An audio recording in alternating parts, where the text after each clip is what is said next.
আপনি কি প্রশ্নটা করেছেন একটু দেখতে চাই আপনাকে। সামনে আসুন, আপনার কাছে প্রমাণ থাকলে আপনি প্রমাণটা নিয়ে আসুন। এই ধরনের সাংবাদিকতার বিরুদ্ধে কিন্তু আমাদের ভয়েস রেজ করা উচিত। আপনি প্রমাণটা, আপনি এখন কথা বলছেন, আপনাকে এখন প্রমাণটা দেখাতে হবে। আপনি কি মনে করছেন আপনার এই সিনেমা এবার দোকানের করে টিকবে এবং মুক্তিকে নিয়ে করতে আসা হবে না? সাধারণ মানুষ হঠাৎ করেই সাংবাদিকের ওপর রেগে গেলেন চিত্রনায়িকা শবনম ইয়াসমিন বুবলি। রেগে গিয়ে যে কাণ্ড করলো বুবলি, প্রিয় ভিউয়ার্স, সম্পূর্ণ ভিডিওটি দেখে আপনার মতামতটি জানিয়ে দিন। সামনে আসুন। আমি আহসান হাবিব কালবেলা। আপনি সামনে আসুন। বলেন, সমস্যা নাই, না, আমি না, সামনে সামনে আসতে হবে, কারণ সেটার জন্য আপনি বারবার ফোন দিয়েছেন, দুটি তাদেরকে। কালবেলায় ফোন দিয়েছেন। আপনি এখন কথা বলেছেন, আপনাকে এখন প্রমাণটা দেখাতে হবে। ঈদে মুক্তিকে কেন্দ্র করে আজকে বুবলি তার রিভেঞ্জ সিনেমার সংবাদ সম্মেলনে হাজির হয়েছিলেন। এ সময় একদম নজর কাড়া লোকে অনুষ্ঠানে হাজির হন বুবলি। অনুষ্ঠানের শুরুতে বেশ ফুরফুরে মেজাজে ছিলেন এই জনপ্রিয় চিত্রনায়িকা। মঞ্চে নায়ক রোশান এবং প্রযোজক ইকবালের সাথে খুনসুটি করছিলেন, কিন্তু এর কিছুক্ষণ পরেই ঘটে যায় অনাকাঙ্ক্ষিত ঘটনা।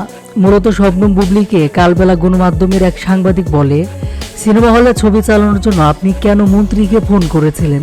এমন প্রশ্ন করার সাথে সাথে উত্তর না দিয়ে রীতিমতো চরমভাবে রেগে যান বুবলি, যেন সাংবাদিককে কাছে ফেলে গায়ে হাত পর্যন্ত তুলবে বুবলি। একদম মুহূর্তের মধ্যে তেলে বেগুনে জ্বলে ওঠেন এ চিত্রনায়িকা। সিনেমা হলে জোরপূর্বক ছবি চালানোর জন্য মন্ত্রীকে ফোন করেছিলেন বুবলি। এর আগে গত রোজারিতে এমন একটা খবর বেশ ভাইরাল হয়েছিল। মূলত সেই মন্ত্রীকে ফোন করার বিষয়টি নিয়ে এবার তুলে ধরেন সাংবাদিক, আর এমন কথা শুনে রীতিমতো রেগে যান বুবলি। উল্টো আরো সাংবাদিককে ডেকে নিয়ে প্রমাণ চান বুবলি। বুবলি বলেন, আমি যে ফোন করেছি বা আমি এমন কাণ্ড করেছি এর প্রমাণ আপনি দিতে পারবেন? যা ইচ্ছা বলবেন আর করবেন তা কিন্তু হবে না, আমি কিন্তু আইনি ব্যবস্থা নেব। আপনি এই মুহূর্তে প্রমাণ দেন আমি যে এমন কাণ্ড করেছি, আর যদি প্রমাণ করতে না পারেন তাহলে আপনার শাস্তি কি হবে? যদিও বুবলির এমন কথার জবাব সাথে সাথে দিয়েছে কালবেলার সেই সাংবাদিক। তখন বুবলির উদ্দেশ্যে তিনি বলেন, অবশ্যই আমি প্রমাণ দিতে পারবো। কেন মনে নেই? আপনি তো আমাদেরকেও ফোন করেছিলেন। সাংবাদিকের এমন জবাবে তখন বুবলি বলেন, আমি মোটেও এ বিষয়টি নিয়ে কথা বলিনি।